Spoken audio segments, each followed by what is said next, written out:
Vivo con mis padres y mi hermana mayor en una casita en la que también habita mi abuelita y mi gato Sancho. Todo era normal en nuestras vidas, o casi normal, hasta que mi hermana Marisol empezó a enfermarse y el color de mi casa y de lo que me rodeaba comenzó a cambiar. Veía pasar cada día como si se cayeran los pétalos pequeños de una flor. No entendía qué estaba pasando. Empecé a sentir que mis padres ya no me querían como antes. En mi casa solo se escuchaba el nombre de mi hermana Marisol y empecé a tener sentimientos de coraje y celos. Nadie me hacía caso.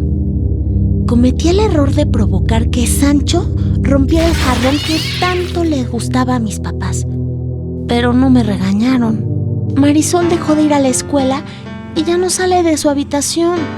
Se ha puesto muy, pero muy flaca.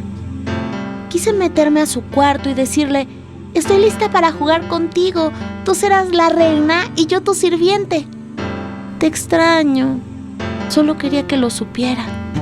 Comencé a pasear a solas por la azotea y las calles, hasta que un día Marisol dejó mi casa y también mis papás. ¿Y Marisol? ¿Quieren saber qué fue de mi hermana? Pues los invito para que conozcan su historia completa en Marisol de Lorena Pérez Jácome.